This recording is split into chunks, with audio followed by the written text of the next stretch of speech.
आपसे ही बनते हैं सबके काम, जग से। भगवान शंकर जी का विग्रह है। उस खजुहा धाम में आचार्य महाप्रभु विराजते हैं और वे उन्हीं के समीप श्री सीताराम जी की सेवा करते हैं। मिथिला कुंज बिहारी उनका धाम का नाम है, जो अत्यंत ही सुंदर है। उधर एक साकेत बिहारी दास जी महाराज, उनके जो शिष्य हैं, परम विद्वान हैं, बड़े सेवक भी हैं, उनकी सेवा में लगे रहते हैं और परोपकारी, दूसरों का उपकार करने वाले हैं। और गुरुदेव की सेवा कैसे करते हैं? जिस तरह से आंखों की पलकें अंदर उन्हें क्षति ना पहुंचे, इस तरह से स्वामी जी की सेवा करते हैं। महंत जी उनके साथ में रहते हैं और उनकी और भी सेवा, तुलसी तल लाना, फूल लाना, साफ करना, सफाई करना, जो भी सब कुछ करते रहते हैं। एक दिन की बात है कि स्वामी जी बैठे हुए और भगवान का नाम स्मरण कर रहे थे।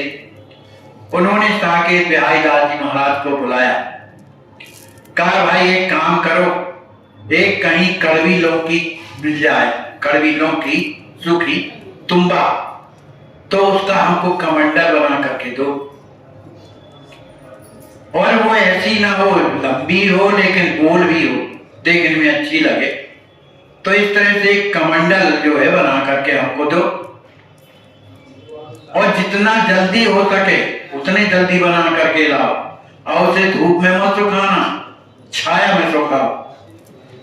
ऐसा मेरे हृदय में भाव आया है कि मैं अपने पास में अब तुम्बा वाला कमंडल रखूं, क्योंकि गर्मी का समय जब आता है तो तुम्बा वाला जो पानी है बड़ा ठंडा हो जाता है। अब इधर तो साकेत बिहारी दास जी तो घबरा गए कि जब सरकार के पास ये लोटा है, ये बड़ा वाला लोटा था, अब ये तुम्बा की क्या जरूरत पड़ गई भाई। तो घबरा करके चरणों में पड़ रहे और कहने लगे कि नाथ ये आपके पास जो धातु का कमंडल है, तो अब ये तुम्बा वाला कमंडल की क्या आवश्यकता पड़ गई। स्वामी जी ने उनकी घबराहट को देख करके कहने लगे, अरे भाई तुम घबराओ नहीं, तुम तो केवल तुम भी आ जाओ और बना के हमको दो। अब आज्ञा है गुरुदेव की, बहस नहीं किया जाता। अब आज्ञा को पा करके और महंत जी महाराज गए तो अपना तुम्बा ले आए और सुंदर कमंडल बना करके और स्वामी जी के पास रख दिया। दीन है प्रभु कर तज उल्लासा, माने स्वामी जी के हाथ में दिया, लेकिन उन्हें प्रसन्नता नहीं हुई। तज उल्लासा, जो उत्साह था वो समाप्त हो गया, तो बड़े दुखी होकर के देते हैं। गुरु जी ने महंत जी के हृदय की भावना को समझ गए और महंत जी तो हाथ जोड़े खड़े हुए हैं, ऐसे लग रहे थे जैसे इनके शरीर में प्राण ही ना हो, इस तरह घबरा गए थे। तब गुरु जी ने उस तुम्बे का रहस्य बताया कि सहज असंग्रह वृत्ति बनाई करन चमोती गाथन जाई। मैं अपनी वृत्ति को माने संग्रह माने दुनिया भर का लेकर के नहीं चलना चाहता, केवल अपने वस्त्र और ये वो भी लोटा और नहीं चाहिए, ये कमंडल लेकर के मैं चारों धाम की यात्रा करना चाहता हूं। और सुनो, जो संत हो करके, स्वामी जी की वो है, जो संत हो करके संत स्वरूप धारण करके जो अपने को पुजवाता है, क्या हम बड़े संत हैं, हम ऐसा और एक प्रकार का नाटक चेटक करता है, वो मनुष्य क्या है, अधम कहलाता है ना, और अधम की गति में जाता है। अनेक प्रकार का उपदेश देते हैं, लेकिन यहाँ महंत जी तो अत्यंत घबरा गए कि स्वामी जी ने जो तुम्बा मंगा दिया, अब तो लगता है कि यहाँ नहीं रहेंगे। अब किसी तरह से सोचने लगा, उनका कोई और सहारा तो था नहीं, रीवा ही सहारा था। तो किसी तरह में समय निकाल करके और उपरोहित माने उपरहटी आते हैं। और वहां पर जब सब भक्त मिलते हैं तो उन्होंने कहा कि भाई क्या बताएं, सरकार ने एक तूंबा मंगाया हमसे, तो कमंडल बना करके अपने पास रख लिया है और कह रहे हैं कि हम तीर्थ यात्रा करेंगे। वो अकेले करेंगे, किसी के साथ नहीं जाएंगे और ना अपने पास कुछ रखेंगे, क्योंकि प्रेम समाधि के बाद अब उनकी स्थिति ये हो गई है। तो लोगों ने बैठ करके विचार किया कि देखो अब खजवा का होली उत्सव आ रहा है, इसी होली उत्सव में हम लोग चल करके और स्वामी जी से निवेदन करेंगे और उनसे हाथ जोड़ के प्रार्थना करेंगे। सुनियोजित विधि लोग सब पहुंचे गुरुवर पास, देख कमंडल लोग कुछ बोले सहे तो बोला। अब स्वामी जी का सवेरे से कार्यक्रम तो होता ही रहता था, तो रीवा के सभी लोग आए, हरगोविंद जी महाराज, भैया जी और भी सहचरी जी सब आए। अब चूंकि कमंडल वाली बात आ गई, इसलिए सभी कोई घबरा करके सब रीवा के जितने लोग थे सब आए। अब दंडवत माने पदगायन हुआ, सरकार का पूजन हुआ। पूजन करने के बाद एक गुरु भाई ने कहा कि ये नव्य भव्य तुम्बी का भाई आज कमंडल पड़े दिखाई। अरे ये इतनी सुंदर जो ये कमंड माने तुम्बी है, ये कहां से आई? माने बात चढ़ रही, ये कौन लाया है भाई? और ये सब पूरी सेटिंग तो पहले से है, लेकिन आज कमंडल का पता नहीं कहां गया।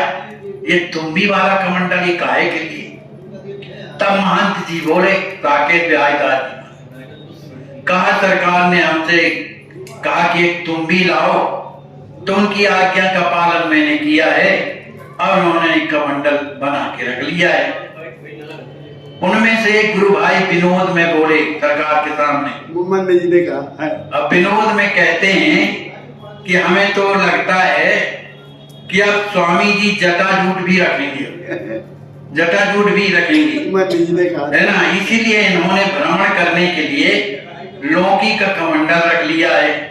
इस बात को सुनकर के अब सरकार तो एकदम भद्र रहती रही। इस बात को सुनकर के सभी लोग हंसने लगे और हाथ जोड़ के प्रार्थना करने लगे।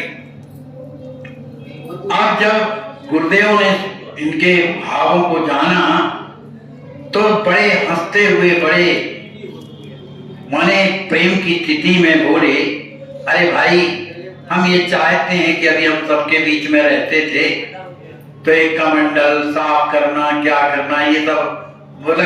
अब हम जो है अकेले रहना चाहते, करण चाहो तीर्थाटन जाई, अब मैं तीर्थ यात्रा करना चाहता। कड़वी लौकी शीतल हो, इसमें जो पानी रखा जाएगा लौकी में, कमंडल में, ये बड़ा ठंडा होता है गर्मी के दिनों में, इसलिए संत लोग भी इसको रखते हैं। तो हम संत की जो रहनी है वो रहना चाहते हैं, जिससे मंगल होता है जीवन में, जो है जीवन में एक प्रकार की तरक्की भी होती है साधु की। तो किसी ने पूछा कि सरकार की यात्रा कब है और किस क्षेत्र की होगी, और आप सरकार के साथ में कौन जाएगा, और फिर जाने के बाद फिर आगमन कब होगा? हे प्रभु आप बताइए, साधन बताइए, किस साधन से जाएंगे?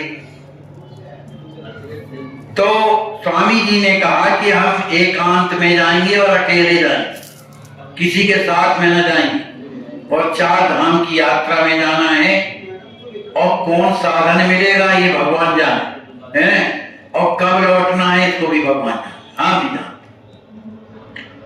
तो गुरुदेव की इन वचनों को सुनकर के और एक कहने लगे कि नाथ नहीं तीर्थाटन जोगु, स्वामी जी आप अकेले तीर्थ यात्रा में जाएं, यह हमें नहीं दिखता कि आप उस तरह के हैं, आप इतने सुकुमार हैं, कहाँ जाएंगे? और फिर गर्मी के दिन में अत्यधिक ताप पड़ता है, इसलिए स्वामी जी कुछ दिन और रुक जाइए, ये गर्मी समाप्त हो जाए फिर उसके बाद जाइए। सदा अवधपुर करत निवासु, जहां सकल जग तीरथ वासु, और फिर सरकार आप ही तो कहते हैं कि संपूर्ण जितने तीर्थ हैं वो अयोध्या धाम में निवास करते हैं। तो आप ये कहाँ की यात्रा में जा रहे हैं? आप तो अयोध्या में निवास करते हैं, तो कहाँ जाने की जरूरत है? प्रभु, आप रोजाना प्रभु का चरण पाते हैं, तीर्थों का दर्शन, माने अयोध्या जी में रह करके सब संतों का दर्शन होता है। सुनत बचन प्रभु अति हर्षाए, बोले सत्य वचन सब भाई।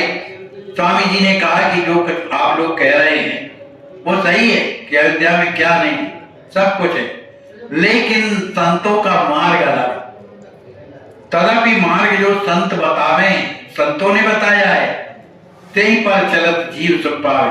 संतों का ये काम है, संत लोग कहते हैं कि एक माने तीर्थों का दर्शन करना चाहिए, संत महात्माओं का दर्शन होता है। इस तरह से संत सार्थ तुझ वचन प्रमाण तीर्थन तन बिन नहीं कल्याण।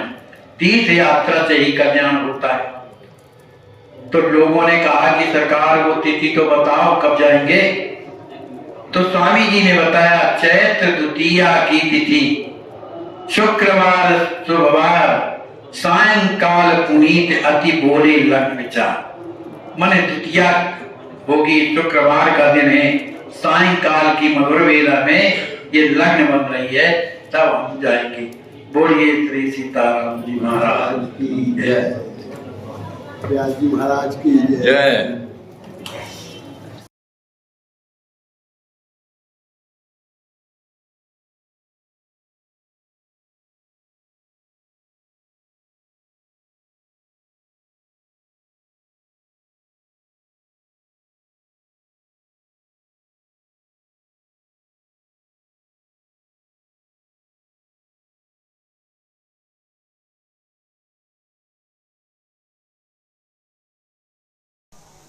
जय सिया राम। दंडवत महाराज जी, कैसे हैं? ठीक हैं? कितने बजे आप आज लखनऊ आ गए हैं? 12 बजे आ गए हैं। जांचें कुछ हुई हैं आपकी? जांच हुई हैं? कोई दिक्कत तो नहीं है आपको? खाने पीने की व्यवस्था कैसी है? ठीक है। चलिए, आपका इलाज चल रहा है, आप लखनऊ आज आ गए हैं, अब आपका ऑपरेशन होना है जी।